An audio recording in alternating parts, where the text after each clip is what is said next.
Hello everyone, welcome to Exam Cracker. আজি আমি discuss কৰিম আমাৰ অসম টেটৰ লোৱাৰ প্ৰাইমেৰী সেকশনৰ 36 টা কোৱেশ্চনছ। এই কোৱেশ্চন কিটা আপোনালোকৰ এক্সামৰ কাৰণে বহুত বেছি সহায় হ'ব। সো দেৰি নকৰো আৰু ভিডিওটো আমি আৰম্ভ কৰো। সো আমাৰ স্ক্ৰিনৰ প্ৰথমটো প্ৰশ্ন হৈছে উদ্ভিদে কিয় ইয়াৰ ফল বা গুটি বিস্তাৰ কৰিব লাগে।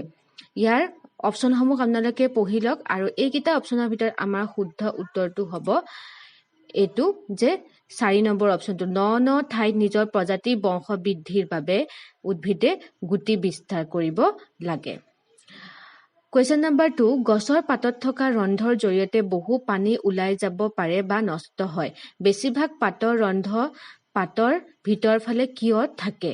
পাতৰ ৰন্ধ পাতৰ ভিতৰ ফালে কিহৰ কাৰণে থাকে।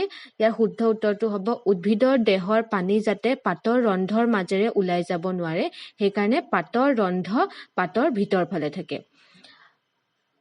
Question number 3 বংশবৃদ্ধিৰ ক্ষেত্ৰত মাছৰ দৰে বংশবৃদ্ধি কৰা প্ৰাণীবিধ হল।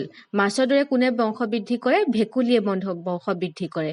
4 নম্বৰ মানুহৰ দেহৰ কোনবিধ অংগই কথা মনত পেলোৱা বা যুক্তিৰে বিচাৰ কৰাত সহায় কৰে। এটো আপোনালোকে জানে মগজু।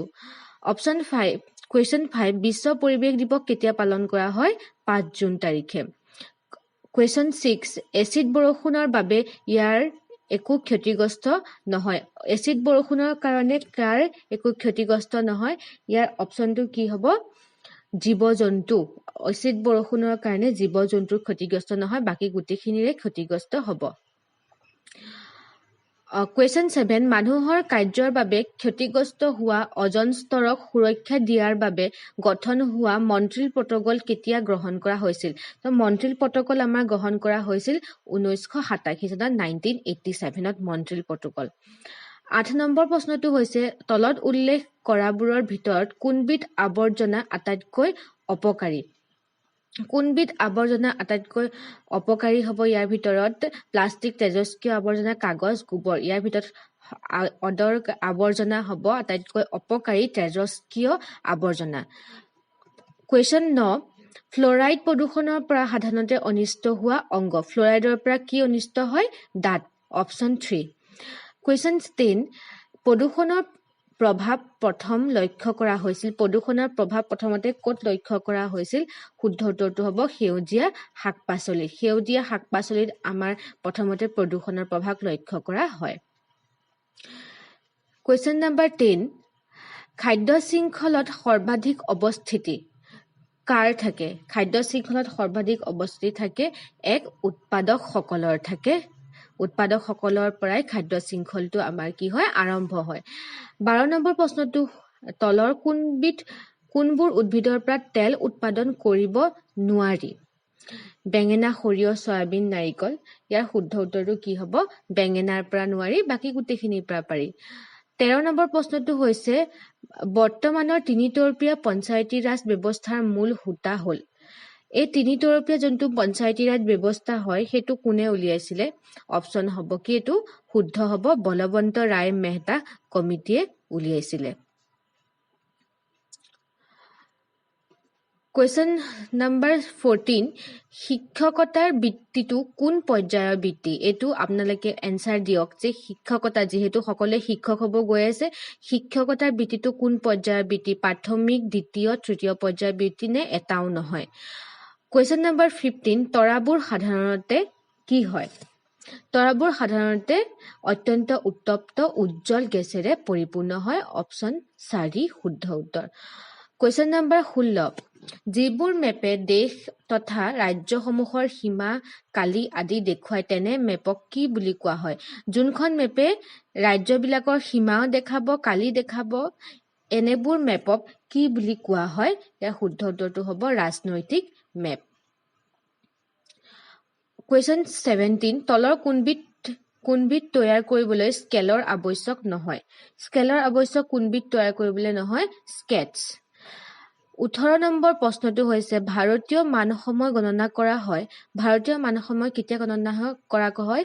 অপশন 2 82 ডিগ্ৰী 30 ডিগ্ৰী 82.30 ডিগ্ৰী পূব দ্ৰাঘিমা ৰেখা এটো হৈছে ভাৰতীয় মান গণনা কৰা হয় Question number 19 এজন শিক্ষক হিচাপে শ্ৰেণীত প্ৰশ্ন সোধাৰ প্ৰধান কাৰণ হ'ল এজন শিক্ষক হিচাপে আপুনি কিহৰ কাৰণে প্ৰশ্ন সোধে অপচন ইয়াত কোনটো হ'ব তিনি শিক্ষাৰ্থী মনোযোগ আকৰ্ষণ কৰিবৰ বাবে Question number 20 যিবোৰ প্ৰাণীয়ে কেৱল গছ বন খাই জীয়াই থাকে সেইবোৰক কি বুলি কোৱা হয় সকলোৱে জানে গছ বন খোৱা পানী কি বুলি কোৱা হয় তৃণভোজী পানী 21 নম্বৰ প্ৰশ্নটো হৈছে দৈনিক ব্যৱহাৰৰ বাবে এক বৃহৎ পৰিমাণৰ সামগ্ৰী পৰিত্যাজ্য মোনাত অনা হয় এনে পৰিত্যাজ্য মোনা পোনছাতে পেলাই নিদি আমি পৰিৱেশক ৰক্ষা কৰিব পাৰো মানে এই প্ৰশ্নটোৰ লগত তলৰ কোনকিটা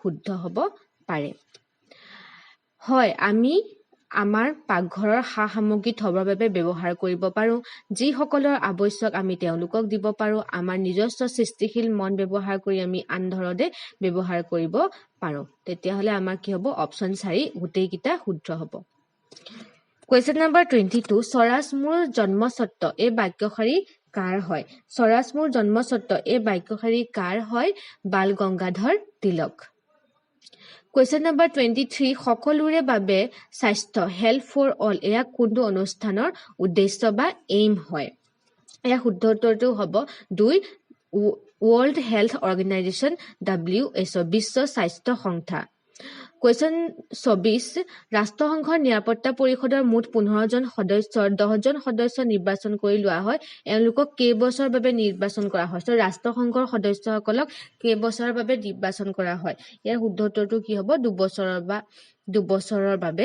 নিৰ্বাচন কৰা হয় Question number 25 ভূমি প্ৰদূষণৰ প্ৰধান কাৰণ ভূমি প্ৰদূষণ কিহৰ কাৰণে হয় অতিমাত্ৰা কীটনাশক আৰু কৃত্ৰিম সাৰৰ ব্যৱহাৰৰ কাৰণে Option Question 26 পৃথিৱীৰ দ্বিতীয় সৰ্বোচ্চ শৃংগটোক সাধাৰণতে K2 8611 মিটাৰ নামে জনা যায় ইয়াৰ আন এটা নাম গডউইন অষ্টিন হ'ব ইয়াৰ আন এটা নাম যাক আমি K2 হিচাপে জনা যায় আৰু এভাৰেষ্টটো কি হয় সকলোতকৈ ওখ শৃংগ কাঞ্চনজংঘা হ'ল তৃতীয় শৃংগ আৰু গডউইন অষ্টিন হ'ল আমাৰ সেকেন্ড শৃংগ Question number 27 আমি সততে ভূমিকম্পৰ কথা শুনিবলৈ পাওঁ ভূমিকম্প জোখৰ একক কোৱা হয় ভূমিকম্পৰ জোখৰ এককক আমি ৰিখটাৰ স্কেল বুলি কওঁ Question number 28 তলৰ কোনটো ধাতুৰ অনুষ্ঠকাৰী প্ৰভাৱ আছে কোনটো ধাতুৰ অনুষ্ঠকাৰী প্ৰভাৱ আছে Question number 28 ৰ শুদ্ধ উত্তৰটো হ'ব আটাইবোৰৰে কোবাল্ট ইউৰেনিয়াম সি Question number 29 অজন স্তৰত হোৱা ছিদ্ৰৰ বাবে কি হ'ব পাৰে ইয়াৰ আটাইকেইটা অপচন শুদ্ধ হ'ব 4 নম্বৰটো পৃথিৱীলৈ সূৰ্যৰ দূষিত অতিবেঙুনীয়া ৰশ্মি আহে ছালৰ কেঞ্চাৰ হ'ব পাৰে আৰু চকুৰ কেটাৰেক্ট হ'ব পাৰে গোটেইকেইটা শুদ্ধ হ'ব Question number 30 তলৰ কোনবোৰ বৰ্জন জৈৱিকভাৱে ক্ষয় হয় জৈৱিকভাৱে ক্ষয় হোৱা আমাৰ হৈছে বাতৰি কাকত জীৱ-জন্তুৰ বিস্তাৰ শাক-পাচলি এই আটাই সকলোবোৰ হ'ব Question number 31 বহুমুখী নদী বান্ধৰ সহায়ত কৰিব পৰা কামবোৰ হ'ল এতিয়া বহুমুখী নদী বান্ধৰ সহায়ত আমি কি কাম কৰিব পাৰো ইয়াৰো আটাইকেইটা উত্তৰ শুদ্ধ হ'ব খেতি পথাৰত জলসিঞ্চনৰ বাবে পানীৰ মজুতকৰণ সমূহীয়াভাৱে সকলো দিশৰ উপকাৰ সাধা বিভিন্ন দূৰণিবতীয়া অঞ্চললৈ খালৰ জৰিয়তে পানী যোগান Question number 32 ৰাষ্ট্ৰীয় অভয়াৰণ্য আৰু সংৰক্ষিত বনাঞ্চল স্থাপনৰ মূল কথা হ'ল ৰাষ্ট্ৰীয় অভয়াৰণ্য আৰু সংৰক্ষিত বনাঞ্চলৰ মূল কথা কি হ'ব পাৰে 32 হ'ব বন্য জীৱ-জন্তু প্ৰতিৰক্ষাৰ বাবে Question number 33 বৰদিনৰ সময়ত অষ্ট্ৰেলিয়াত কি ঋতু হয় যেতিয়া আমাৰ ইয়াত বৰদিন হ'ব তেতিয়া আমাৰ অষ্ট্ৰেলিয়াত কি ঋতু হ'ব ইয়াৰ শুদ্ধ উত্তৰটো হ'ব গ্ৰীষ্মকাল 34 পৃথিৱীৰ কিমান অংশ সাগৰ আৰু মহাসাগৰে ভৰি আছে সাগৰ আৰু মহাসাগৰে কিমান অংশ ভৰি আছে Question number 34 ইয়াৰ অপচন হ'ব একচুয়ালি এটো ওপৰ এটাও নহয় হ'ব লাগে কাৰণ সাগৰ আৰু মহাসাগৰে কিমান অংশ ভৰি আছে ঠিকে আছে অপশন এ 71%। আৰু সাগৰ আৰু মহাসাগৰ একচুয়ালি পৃথিৱীৰ কিমান অংশ পানী আছে বুলি ক'লে আমি 71% বুলি কওঁ আৰু সাগৰ আৰু মহাসাগৰত কিমান মানে পানী আছে এইটো বুলি ক'লে একচুয়ালি 97% হয় ইয়াত শুদ্ধ উত্তৰটো হ'ব এটাও নহয় ঠিক আছে 71 হৈছে পৃথিৱীৰ টোটেল পানী থকা পৰিমাণ আৰু 97 হৈছে মহাসাগৰত থকা কিন্তু ইয়াত এটাও হেতু অপশন নাই সো এটাও নহয় হ'ব Question number 35 শ্বেত মহাদেশ বুলিলে কি বুজায় হোৱাইট কন্টিনেন্ট শ্বেত মহাদেশ বুলিলে কাক বুজোৱা হয় অপশন 4 হ'ব ইয়াত এন্টাৰ্কটিকাক আমি শ্বেত মহাদেশ বুলি কওঁ Question number 36 লু হল এক গৰম আৰু শুকান বতাহ এই বতাহ বয় লু বতাহ যাক আমি গৰম আৰু শুকান বতাহ বুলি কওঁ এই বতাহটো ক'ত বলিব পাৰে ৰাজস্থানত জানে ৰাজস্থান বহুত গৰম হয় সেইকাৰণে তাতে লুৰ বতাহ বলে সো যদি আপোনালোকে আমাৰ সোশ্যাল ষ্টাডিজৰ এমসিকিউ সিৰিজ খিনি পোৱা নাই বা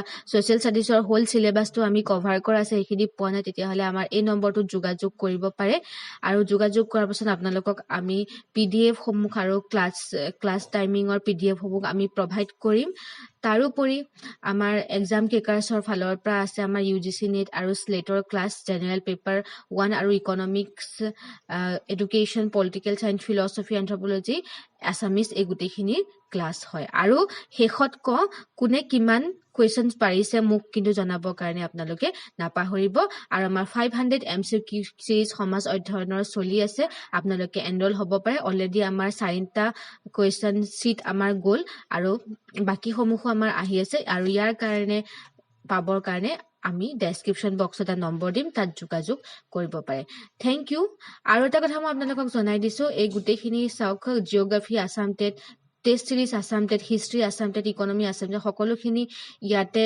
সিলেবাস কভাৰ কৰা আছে আপোনালোকে মোৰ চেনেলটোৰ প্লেলিষ্ট সেকশনত গৈ পেলাই এইখিনি আপোনালোকে চাব পাৰে thank you for watching God bless